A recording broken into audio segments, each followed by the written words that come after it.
ESPN FC Live reaction to Fulham against Manchester United. Kay Murray and Janusz Michallik here with you for That's Been a While, my friend Janusz. Both teams here looking for their first wins of the season. It wouldn't come for either of them. It finished 1-1.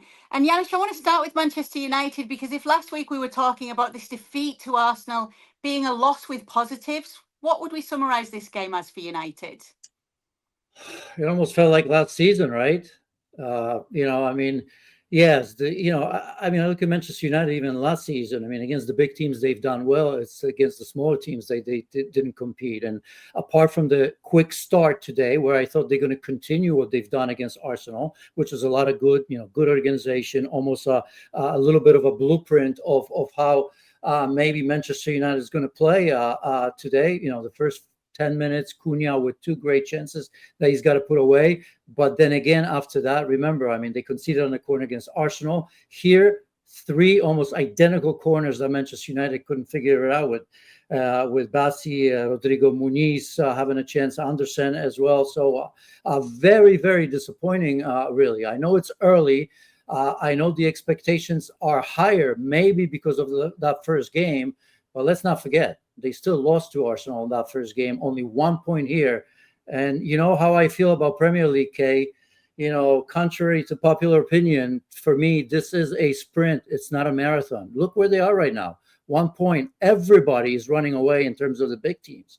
I even look at Spurs, who were just as big a mess as Manchester United. They were next to each other last season. Look at them, 6 points, right? So very, very disappointing today. Almost felt like this is the third game that Manchester United would have lost last season. They weren't far away from it. Let's go through a few of the key moments, starting with the ongoing VAR check that was happening in the first half while the teams were still playing, which led to a Manchester United penalty for Calvin Bassey throwing down Mason Mount. First of all, was it a penalty for you? 100% penalty. I don't even know what a discussion is. How much more is it going to take, right? Even a hold like this, if you were just to hold him, but, throw him down, like, wrestling style for sure. I was looking at Luke Shaw against Rodrigo Muniz, and that to me, as a player, I'm bypassing the laws of the game. I know I shouldn't, but, if I look at that, I'd say, that was a hold. But then I look at Muniz, who dove head first, really. And to me, anyway, 100% penalty and a right decision. And then came the penalty, and Bruno Fernandes, who's usually surefire from the spot, skies his penalty. I want to get your take on this, because when we actually looked back and saw the replays, when he's stepping back and setting himself up to take it, he bashes into the referee, and it seems to really throw him off. Did it throw him off his penalty?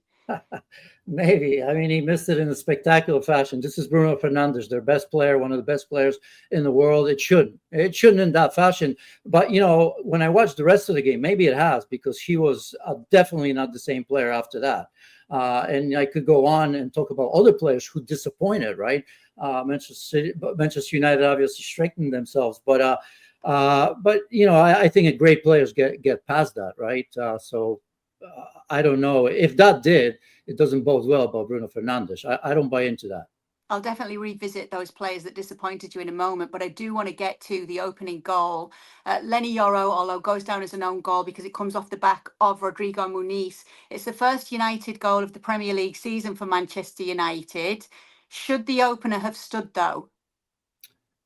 No. Absolutely not. It's a push. There'll be many, that will say, well, you got to be stronger and all this. If it's a body-to-body contest, right, and there's a little bit of push, right, you're both jumping for it, then I would say, no, you got to be strong enough. But here, when you have two arms straight and the ball is in the vicinity, and Bassi's certainly good in the air, big man, probably, obviously not seeing what's behind, to me, that's not a goal, that's a foul.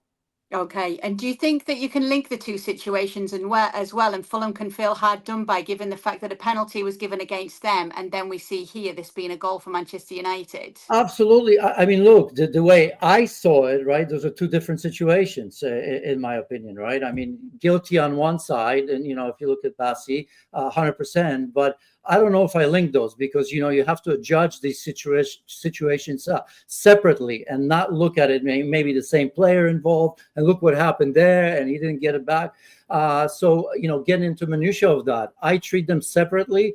And for me, first, a clear penalty, right decision from the referee and the VAR team. Second one, a goal scored, which shouldn't be allowed. If VAR looks at that and looks at the laws of the game, I'm not sure how they made that decision. Clear foul.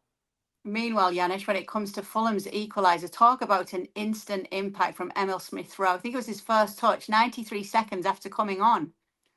Yeah, I mean, a good cross defensively, because, we're going to get to players. Overall, that's not going to change my mind, but a little bit disappointed with De Ligt, who's been much, much better, something that was promised. And, it took him a while to get there so far in these two games, of course. I think in the first one, like if I look, he could have stepped up, to cut the cross out. Maybe I think it was in front of Jimenez, if memory serves right. And then Luke Shaw, who again, it's such a bonus after missing so much time. I like his experience. I like the way he's played in the first game against Arsenal. Obviously fell asleep there, and Smith-Rowe puts it away. So if you look at the substitutions anyway, Fulham subs made a difference, much more so than the substitution that Manchester United made.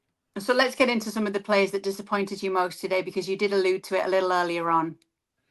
Well, I mean, the three key players that really disappointed me, right? You have to look at Mateus Cunha, because he didn't put away. I mean, he started very well. He had two very good chances, right? Hit the post. And especially, I think that second one, it was a route one type of situation. Bayindir with a long ball. Cunha's first touch, spectacular. Bernd Leno, who's been so good for Fulham, obviously has a great save. But I think out of the two, he's got to put one, if not both, away. Because after that, we didn't see much of Mateus Cunha at all. And Bomo, another one, who basically, I didn't know he was in the game at all if it wasn't for that cross for the goal. That was allowed, by the way, because I think it was Mbomo who delivered the corner. But other than that, very, very disappointing. And Bruno Fernandes, because that was a quiet game. Forget the penalty, forget his reaction, if you like it or not. It happens to players, so I'm not going to spend a lot of time on that. But I think just in general, Bruno Fernandes had a very, very, very quiet game. Okay, so let's take a look at what's coming up for Manchester United now. They're in EFL Cup action against Grimsby. Then it comes to the Premier League games that follow. So they're at home against Burnley. That is then followed by the Manchester derby against Man City away from home. And then they host Chelsea at Old Trafford. What are you looking for in these coming games from them? I mean, that game against Burnley is a must-win, isn't it, going into those games that follow, and especially now that they've only got a point from the first two? It is. I mean, look, going from the first game where we sort of saw maybe what was promised to us by Amorim, right? His first game, his first full season, right? I mean, obviously a couple players on board, key players that I think will be fine. I've mentioned Cunha and Bomo. But I look at Manchester United and I'm thinking, look, great game against Arsenal, but another loss at Old Trafford, which has been, if you look at last season, I mean, just imagine how the aura of Manchester United might have quickly changed if they were to beat Arsenal, because they deserved it. They deserved 3 points in that game. They didn't get it. Here's a disappointing draw right now. So just 1 point. And then, if pressure comes in, even if they beat Burnley, but don't do well against Manchester City and Chelsea, I think, we're talking about same Manchester United that's just not winning. I don't care how much we like Amorim. I don't care how much we think that if given time, he's going to deliver. The bottom line, since he's come over, they've won only 15 games out of 29, 30 games? I think it's 29 games, 15 Premier League games out of 29. So there are worries. He still needs pieces. And of course, we haven't even mentioned Bayindir, who again looked very, very iffy with Onana. I mean, they must get a goalkeeper before the deadline. Absolutely. Because otherwise we're going to have this narrative, unless somehow Onana becomes one of the greatest goalkeepers, which I don't believe he will. Who knows if he's still going to be here. I think the spine is sort of looking a little bit better. I've mentioned De Ligt. Bruno Fernandes is still a wonderful player. I still think, with Cunha and Bomo, they are much better in that front line. Casemiro's not going to do it in the center of the pitch, but a goalkeeper and perhaps holding midfielder. But they have to address the goalkeeper situation and put it to bed. I mean, this is, what do you think? 10, 15 points a season. That's a lot of points. Yeah, obviously they're in talks with the Royal Antwerp keeper, Saint-Lemain. Obviously, it's a big call from Amorim, as you said. Altay keeping his place today over Onana. Lots to think about for Amorim going forward. Just to finish, We're a couple of games in now, Janusz, so I'll let you revisit this subject if you've been asked already. We were asked on ESPN FC where we would have Manchester United finishing this season. Will it be a top 6 finish for them? Will it be a top 10 finish for them? Where have you got them right now?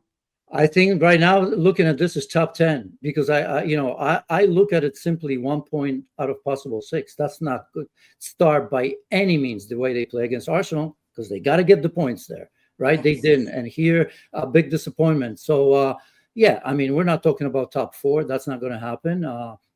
Top 6, 7 if they turn this around immediately, possibly, but top 10 at best. Okay, tough run ahead for Manchester United, but first off, it is Burnley. Janusz, great to catch up with you. And of course, Same this here, game Kate. finished Fulham 1-1 against Manchester United.